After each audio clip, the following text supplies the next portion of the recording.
ഞാൻ വീട്ടിൽ ചെന്നപ്പോഴേ ഇറ്റി പറഞ്ഞിട്ടുണ്ടായിരുന്നു അപ്പുറത്തെ അമ്പലത്തിൽ ഉത്സവമാണ്. ഞങ്ങളവിടെ ഉത്സവം വന്നു കഴിഞ്ഞാൽ അവിടുത്തെ നാട്ടുകാർക്കൊക്കെ ഭയങ്കര സന്തോഷമാണ്. പക്ഷേ ഞങ്ങളാരും അങ്ങനെ ഉത്സവം കാണാനും ഉത്സവപ്പറമ്പിൽ അങ്ങനെയൊന്നും പോവാറില്ല. അങ്ങനെ വൈകുന്നേരം ആയപ്പോഴത്തേക്കും ചെണ്ടമേളവും ഗരുഡനും ഒക്കെ വന്നിട്ടുണ്ടായിരുന്നു. ഇത്തിയുടെ വീടിന്റെ നേരെ അപ്പുറത്തെ വീട്ടിൽ എന്താ വിളക്കൊക്കെ എടുത്തിട്ട് അവർ അമ്പലത്തിലേക്ക് പോകുന്നുണ്ടായിരുന്നു. താലവും ഗരുഡനും ഒക്കെ പോയി കഴിയുമ്പോഴാണ് പുറകിന് പാട്ടും മേളവും ഒക്കെ വരുന്നത്. ഇച്ചു ഇതെല്ലാം കണ്ടിട്ട് അന്തം വിട്ടിരിക്കുന്നുണ്ടായിരുന്നു. ഇച്ചു ആദ്യമായിട്ടാണ് ഇതൊക്കെ കാണുന്നത്.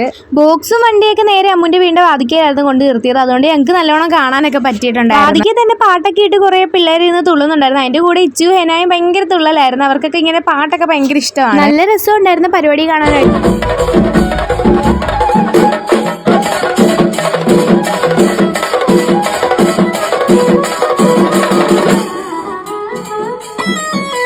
അങ്ങനെ പരിപാടിയൊക്കെ തുടങ്ങുന്നതിന് മുമ്പായിട്ട് ഞങ്ങൾ 2 ബിരിയാണി ഓർഡർ ചെയ്തിട്ടുണ്ടായിരുന്നു. ഡെലിവറി ബോയ്ക്ക് വരാനായിട്ട് പറ്റുന്നില്ലായിരുന്നു. അവിടെ ഭയങ്കര ബ്ലോക്ക് ആയിരുന്നു. അങ്ങനെ ബിരിയാണി ഒക്കെ കഴിച്ച് കഴിഞ്ഞപ്പോഴത്തേക്ക് ഹെനാമുക്ക് ഉത്സവപ്പറമ്പിൽ പോകണമെന്ന് പറഞ്ഞാൽ ഭയങ്കര ബഹളം. അങ്ങനെ ഞാനും അമ്മും കൂടെ റെഡിയായി പോയിക്കൊണ്ടിരുന്നപ്പോഴത്തേക്കും മനസ്സിലായി അവിടെ എന്തോ നാടകം നടക്കുകയാണ്. അവിടെ ചെന്നപ്പോഴത്തേക്കും നാടകമൊക്കെ നടന്നുകൊണ്ടിരിക്കുവായിരുന്നു. വലിയ ഗുമ്മൊന്നും ഇല്ലായിരുന്നു കാണാനായിട്ട്. അങ്ങനെ കുറച്ച് നേരം അതൊക്കെ കണ്ടു കഴിഞ്ഞപ്പോഴത്തേക്ക് ഞങ്ങളോർത്ത് അങ്ങോട്ടും ഇങ്ങോട്ടും നടക്കാന്ന്. ഉത്സവം ആകുമ്പോൾ തന്നെ അവിടെ കുറെ കടകളൊക്കെ കിട്ടും. അങ്ങനെ ഇച്ചുനും ഹെനാക്ക് 2 ടോയൊക്കെ വാങ്ങിച്ചു കൊടുത്തിട്ട് ഞങ്ങൾ വെറുതെ അങ്ങോട്ടൊക്കെ നടക്കുമായിരുന്നു. കഴിക്കാനായിട്ടൊരു മട്ടറൊക്കെ വാങ്ങിച്ചിട്ട് അതൊക്കെ കഴിച്ച് ഞങ്ങൾ നേരെ വീട്ടിലോട്ട് പോയി. അപ്പോൾ ഇന്നത്തേക്ക് ഇത്രേ ഉള്ളൂ. Tata bye bye, see U.